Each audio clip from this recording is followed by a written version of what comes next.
रौनक ही रौनक थी। चारों तरफ मेहमानों से घर भरा हुआ था। ढोल शहनाइयों के बीच सहेलियों के ठहाके गूंज रहे थे।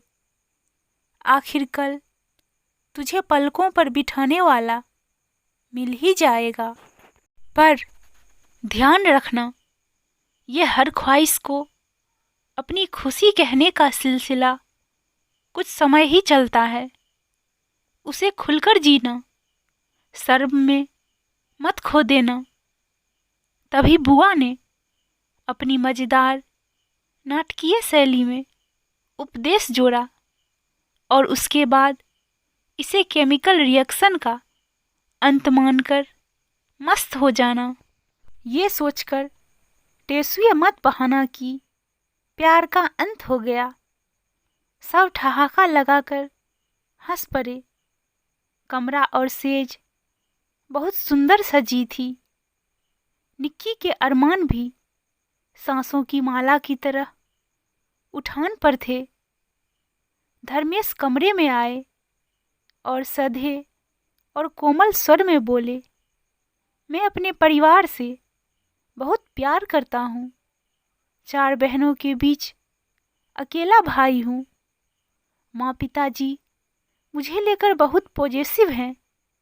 कोशिश करना कि उन्हें कभी ये ना लगे कि तुम मुझे उनसे दूर करोगी। मेरी जिम्मेदारियों को मुझसे ज़्यादा महत्व दोगी तो मुझे भी मेरी जिम्मेदारियों पर हमेशा खरा उतरता पाओगी। निक्की को इस मौके पर ऐसी बातें किया जाना बुरा तो लगा, पर वो मुस्कुरा दी क्योंकि बातों में कुछ गलत भी तो नहीं था। परिवार में धर्मेश में बहुत सारी अच्छाइयाँ भी थी और कमियाँ भी, पर निक्की को जीवन में कुछ भी रोमांटिक ना होना अखरता था। एक बार धर्मेश ने बहन रीमा की एक पार्टिकुलर कंपनी की महंगी घड़ी की ख्वाहिश पूरी करने के लिए अतिरिक्त कमाई करने के लिए कुछ महीनों की ट्यूशन ले ली। रक्षाबंधन पर उसे घड़ी भेंट करने पर जब वो खुशी से उछल रही थी तो माँ ने इसे पैसों की वेस्टेज कहा। तो वे भावुक पलकों में आंसू भरकर बोले, इस घड़ी की कीमत उस खुशी के आगे कुछ नहीं जो इसे ऐसे खुशी से उछलते देखकर मिलती है। निक्की की पलकों में भी आंसू आ गए। उसने एकांत में पति से कहा, मेरे लिए वो वाली आर्टिफिशियल ज्वेलरी ले दीजिए। मैं भी ऐसे ही खुशी से उछल पड़ूंगी अगर। धर्मेश ने सपाट स्वर में बात काट दी। तुम्हारी जानकारी के लिए बता दूं कि हमारे यहाँ हर करवा चौथ पर पति का पत्नी को सोने का कोई गहना भेंट करने का रिवाज है।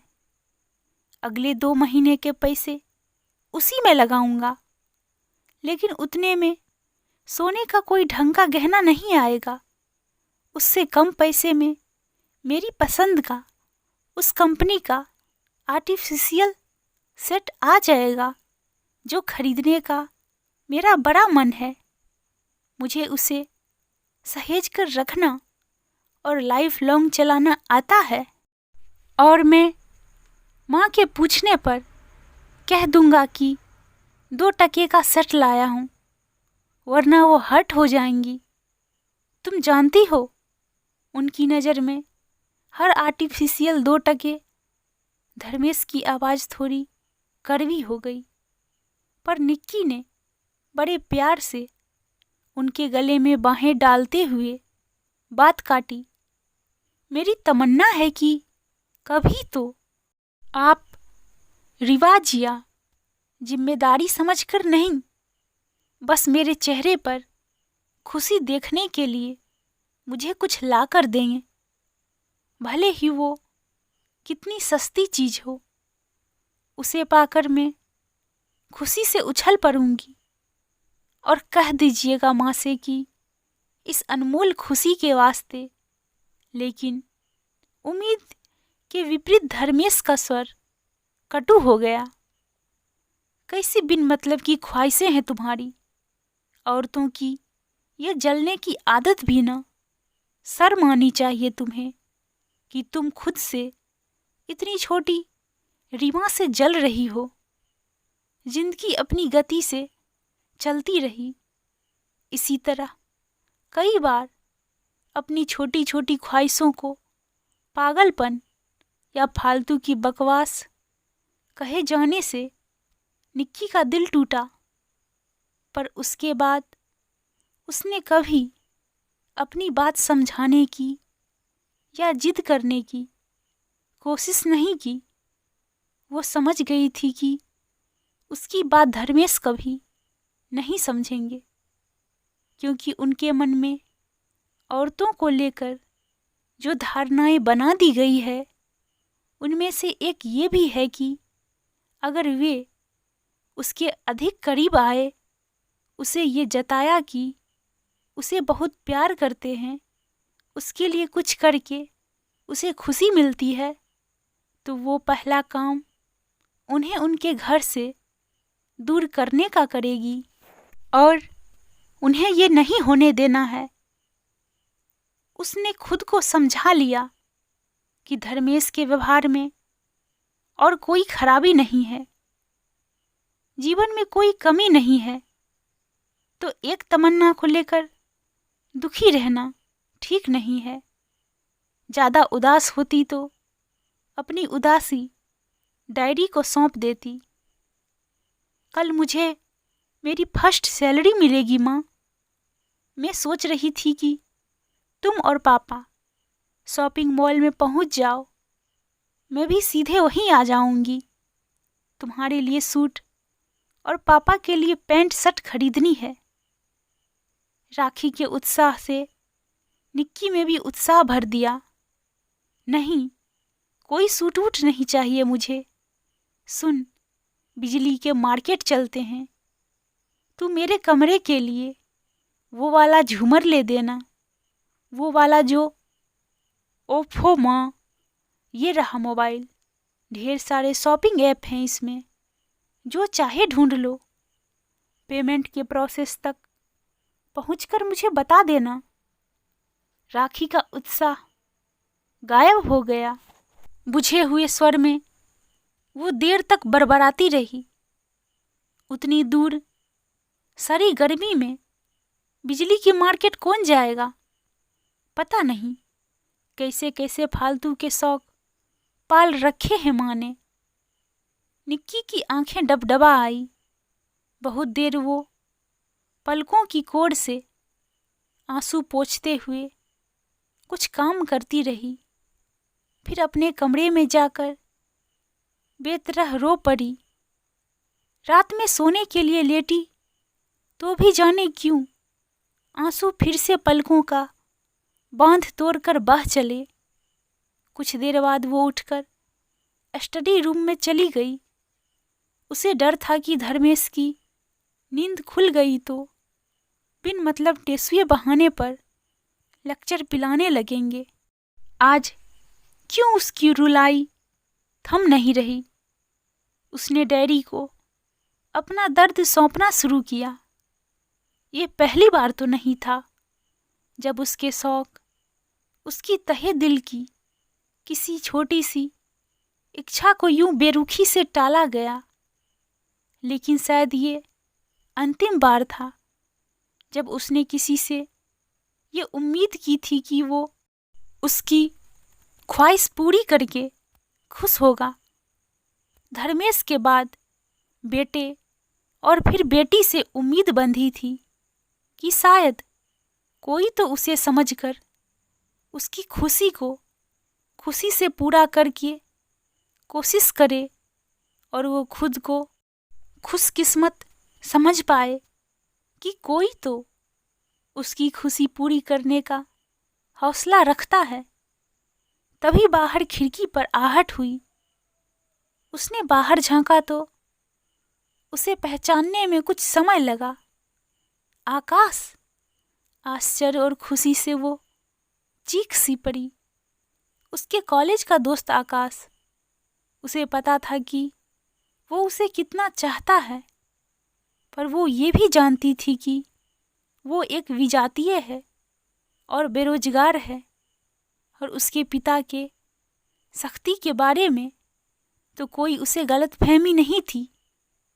इसीलिए कभी उसने आकाश को कुछ कहने का मौका नहीं दिया। वो तुरंत बाहर निकल कर आई।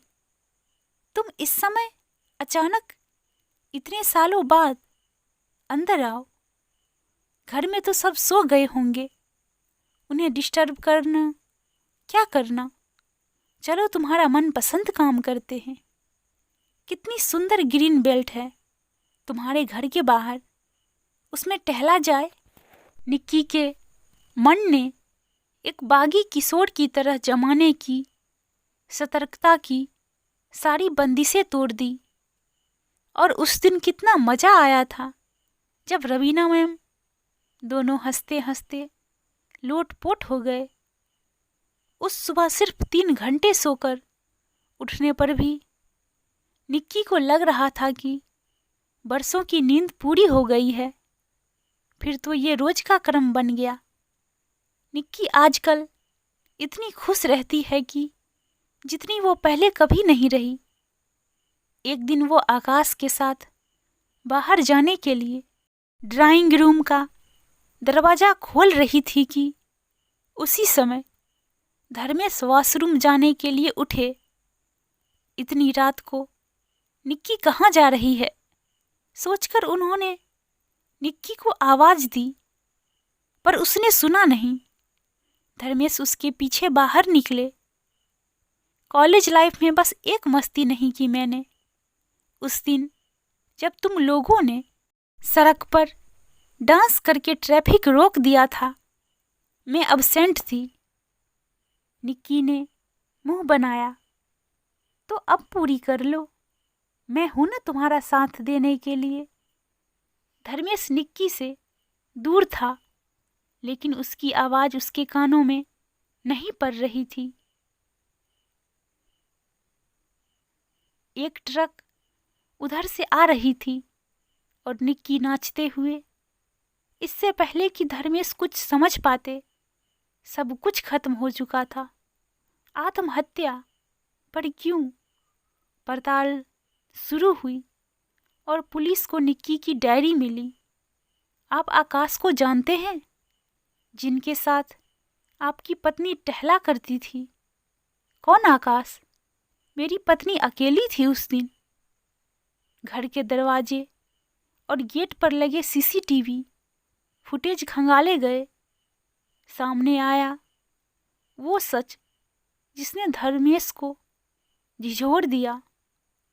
अपने पसंद के किसी किरदार को कल्पना करके उसके साथ अपनी खुशियां जीने की मानसिक बीमारी का सच। कुछ समय में धर्मेश को एहसास हो गया कि निक्की उनकी हर छोटी बड़ी खुशी का कितना ध्यान रखती थी। वो उसकी डायरी लेकर बैठे हैं। कल इन्हें कह ही देना पड़ गया कि मैंने बहुत दिनों से भरवा बैगन नहीं बनाए। 1 हफ्ता हो गया इनके चेहरे पर भरवा बैगन खाते हुए आने वाली अनमोल खुशी को देखे। मैं कैसे भूल गई। उफ, बड़ी थकान हो गई दुकान दुकान भटकने में। पर कोई बात नहीं, जब ये खुशी से उछलेंगे कि वाह, आखिर तुमने मेरी पसंद की शर्ट का कलर ढूंढ ही निकाला, तो चुपके से उस खुश चेहरे की फोटो ले लूंगी। काश धर्मेश की पलकों से झरझर बहते पश्चाताप के आंसू निक्की को वापस ला सकते। दोस्तों, कहानी पसंद आए तो please subscribe, share and like.